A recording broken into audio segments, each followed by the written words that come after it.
최근 리플은 지속적인 하락세를 보이고 있습니다. 많은 투자자들은 리플이 SEC와의 소송을 마무리한 이후 강한 상승세를 보여줄 것이라 기대했지만 현재까지도 뚜렷한 반등을 보여주지 않고 있으며 지속적인 하락세를 보여주고 있죠. 지금과 같은 암울한 모습에 리플에 투자한 투자자 여러분들 많이 속상하셨을 텐데요. 그동안 고생 많으셨습니다. 이제 곧 리플이 강한 상승세를 나타내며 강력한 반등이 나올 것이라 수많은 전문가들이 예측하고 있는데요. 지금부터 그 이유에 관해 설명드리려 하니 오늘 영상 끝까지 시청해 주시기 바랍니다.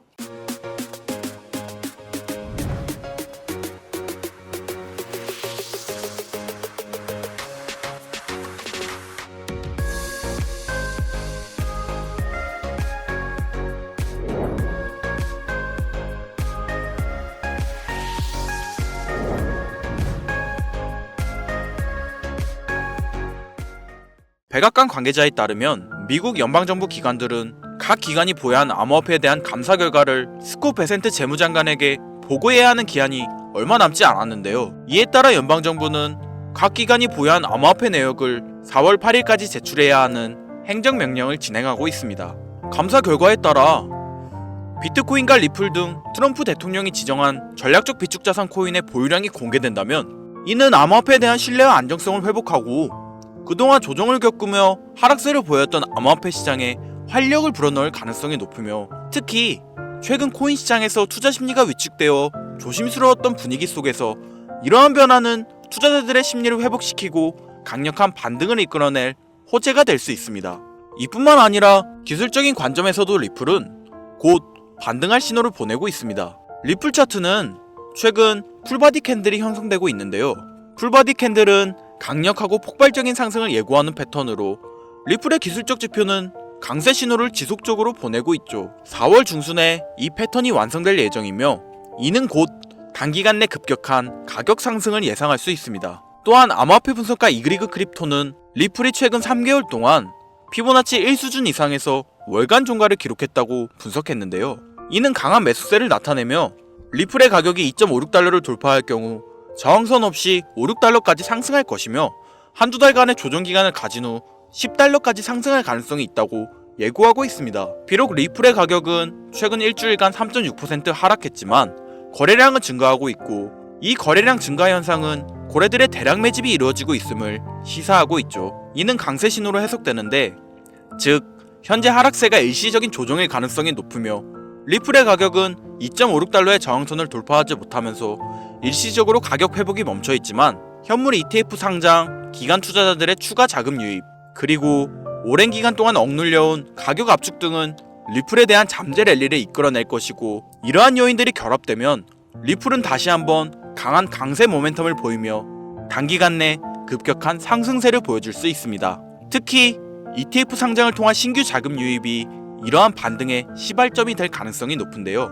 물가를 나타내는 CPI 상승률이 완화되고 인플레이션이 둔화됨에 따라 시장 전반이 반등할 조짐을 보이고 있으며 리플은 지속적인 기술 업데이트를 통해 실물자산 토큰화 기능을 추가하고 부동산 및 예술품 거래 효율성을 40% 증가시키는 등의 성과를 거두었습니다. 이러한 실물자산의 효율적인 거래는 리플의 가치를 지속적으로 성장시키는 중요한 요소로 작용하고 있고 이와 같은 긍정적인 변화들은 향후 리플의 꾸준한 가격 상승을 뒷받침해줄 것이며 리플은 이 흐름에 발맞추어 꾸준한 자금 유입과 상승장을 지속할 준비가 되어 있습니다.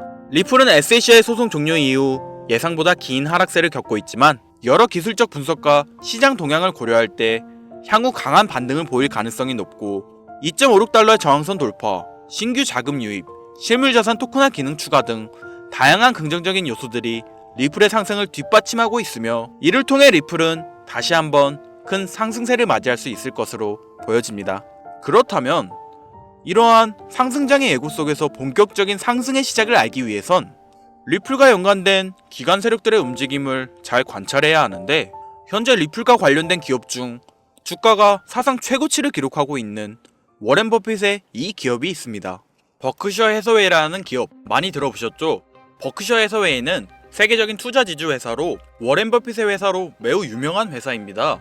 시총이 무려 1000조나 되는 어마어마한 규모의 회사이죠. 이런 버크셔 해서웨이가 가지고 있는 대표적인 회사, 어떤 회사가 있을까요? 그중 하나가 바로 아메리칸 익스프레스입니다. 아실 분들은 아시겠지만 아메리칸 익스프레스는 신용카드사와 은행업을 중심으로 한 미국에서 가장 큰 규모의 회사 중 하나이자 금융업의 대표주자이죠. 그리고 특징은 아메리칸 익스프레스는 워렌 버핏의 버크셔 해서웨이가 최대 주주로서 무려 20%가 넘는 지분을 보유하고 있죠. 쉽게 생각하면 워렌 버핏의 회사인 버크셔 해서웨이가 아메리칸 익스프레스를 소유하고 있다 라고 생각하면 되겠죠.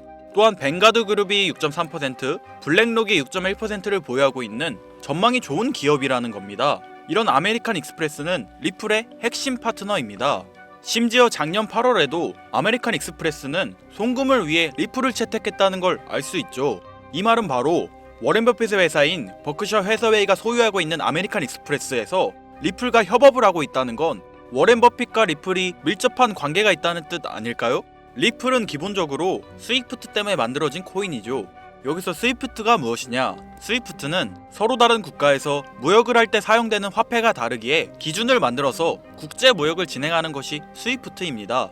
하지만 여기서 발생하는 수수료가 무려 20%나 되죠. 즉 너무 비싼 금액이죠. 그래서 이런 문제를 해결하고자 만들어진 것이 바로 리플 코인입니다. 또한 리플은 ODL 시스템을 가지고 있어 단 몇 초 만에 전 세계 어디든 바로 송금을 할 수 있는 기술력 또한 보유하고 있죠.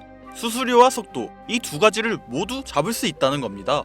그런데 지금 이 기술력을 미국이 질투하고 있다는 거죠. 그럼 여기서 생각을 해볼게요. 전 세계 최대 강국이 어디죠?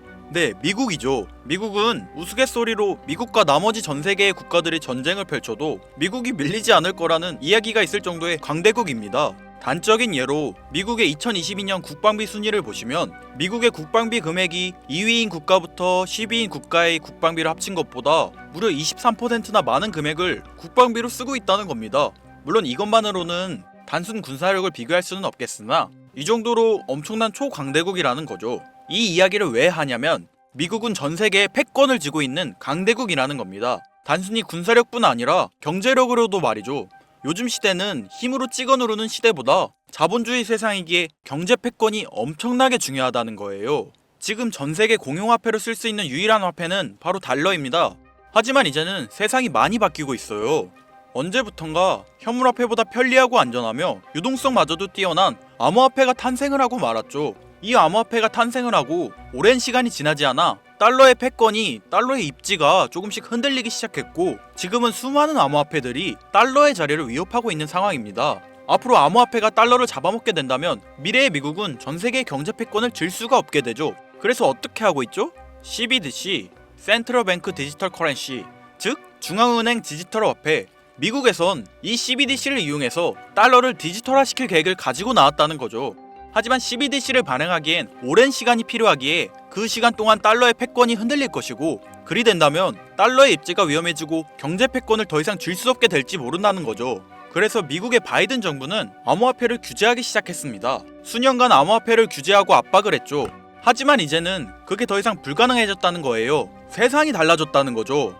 그리고 그걸 알고 있고 세상의 흐름을 잇고 있는 트럼프는 비트코인 컨퍼런스에서 암호화폐 대통령이 되겠다 라며 자신있게 외쳤던 것이죠. 그리고 그가 당선된 후 정말로 친암호화폐 정책을 펼쳐나가기 시작했죠. 이미 뛰어난 사업가였던 그가 이 흐름을 놓칠 이유가 전혀 없다는 겁니다. 자, 그렇다면 앞으로 리플의 행보 어떻게 될 것 같으신가요? 정확히 잘 모르시겠죠? 그래서 제가 그에 대한 답변으로 엄청난 자료를 찾아왔습니다. 이 정보는 제가 우연히 발견한 정보인데요. CBDC를 위해 기반으로 삼을 가교통화 코인의 적합성 및 미 연방지구별 논의사항을 보여주는 자료입니다. 여기에 보시면 보스턴, 뉴욕, 필라델피아, 애틀랜타, 시카고 등등등 수많은 미국 지역들의 통합 예측 자료가 나오고 있죠. 여기에서 아래로 쭉 내려보면 크로스 링키드, 즉 가교통화로서의 적합성을 보여주는 표가 있습니다. 대부분의 코인들이 부적합이라고 나와 있습니다. 하지만 여기 리플과 시바이누가 보류라고 표기되어 있는 걸 확인할 수 있었습니다. 뭐 그럴 수 있어요. 리플은 법적 공방이 남아있고 시바이누는 탈중앙화를 목적으로 나온 코인이다 보니 어찌 보면 CBDC와는 어울리지 않을 수 있죠. 하지만 다르게 생각해보면 두 코인 모두 세계 어디든 자유롭게 금융 서비스를 제공받을 수 있다 보니 이보다 더 뛰어나고 자유로운 가교통화가 있을 수 있을까? 라는 생각도 들긴 했죠. 그런데 여기서 저는 충격적인 내용을 확인할 수 있었어요. 여기 보이시나요? 시바이누조차 보류로 나와 있는데 이 생소한 코인이 적합이라고 나와 있었습니다. 진짜 너무 생소한 코인이었어요. 그래서 이 코인의 정보를 좀 찾아봤는데 정말 신기할 정도로 정보가 없었습니다. 그런데 바이낸스에는 이 코인이 상장이 되어 있더라고요. 그래서 저는 의구심이 들었습니다. 전 세계 은행을 이을 수 있는 가교통화 자리에 아무도 모르는 코인이, 그것도 정보도 별로 없는 코인이 리플과 시바이누보다 높은 자리를 선점하고 있다? 그리고 신기할 정도로 정보가 완벽하게 통제가 되어 있다? 아무리 봐도 너무 이상해서 곰곰이 생각을 해보다 얼마 전에 있었던 미 대선이 떠올라 혹시 트럼프 당선에 이목이 쏠려 있을 때를 노려 4분기에 이 코인을 가교통화로서 밀어주려는 건가? 라는 생각이 확 들더라고요. 그래서 바로 국내 거래소 중 가장 거대한 거래소인 업비트를 확인해 봤는데 놀랍게도 올해 이미 상장이 되어 있었습니다. 그뿐이 아니었죠. 일본의 비트플라이어, 중국의 후오비, 미국의 코인베이스, 유럽의 비트스탬프, 인도의 와즈렉스, 두바이의 바이비트 등등 전 세계에서 내놓으라 할 가상화폐 거래소에 모두 4분기 상장 예정인 코인으로 올라와 있었습니다. 이제야 이해가 되기 시작했죠. 이 코인을 말미삼아 미국이 다시 한번 전 세계 경제 패권을 쥐려고 하고 있는 것 같습니다. 제가 그래서 이 코인을 구독자님들에게 공유해드리려고 영상을 촬영해서 올렸는데 이게 유튜브 측에서 자체적으로 막아버리더라고요. 아무래도 미 대선과 관련이 있는 코인이다 보니 유튜브 측에서 자체 필터링이 되는 것 같아요. 벌써 2번이나 경고를 먹었어요. 한 번만 더 경고 먹으면 더 이상 구독자님들께 좋은 영상을 제공해 드릴 수가 없어서 어쩔 수 없이 상단부에 있는 제 개인 번호 010-8056-5800, 010-8056-5800 이 번호로 코인이라고 적어서 문자 보내주시는 분들에게 해당 코인 정보를 제공해 드리려고 합니다. 구독자님이신 걸 확인하는 즉시 해당 코인에 대한 정보 바로 제공해 드리도록 하겠습니다. 요즘 저를 사칭해서 정보를 팔아먹으려고 하는 악질업자들이 너무나 많이 늘어나고 있습니다. 제보가 진짜 빗발치고 있어요. 다시 한번 말씀드리지만 저는 절대로 금전을 요구하거나 멤버십 가입 유도 및 개인정보 등을 요청하지 않습니다. 그런 사칭범들이 워낙 많아 문자 보내주시는 분들 한 분 한 분 제 구독자님이신지 확인 후 공유해드리다 보니 약간의 시간이 소요가 된다는 점 다시 한번 양해 부탁드립니다. 저는 많은 거 안 바래요. 오로지 제 채널을 키우기 위해 제 영상을 보시고 제 채널 구독, 좋아요, 알림 설정 그리고 댓글 정도 남겨주시면 저는 그걸로 만족합니다. 그러니 이것 외에 요청하는 게 있다면 제가 아니라 사칭이니 조심하세요. 앞으로 더 좋은 영상, 더욱 도움이 되는 정보로 다시 찾아뵙겠습니다. 오늘 하루도 고생하셨습니다. 김선우입니다. 감사합니다.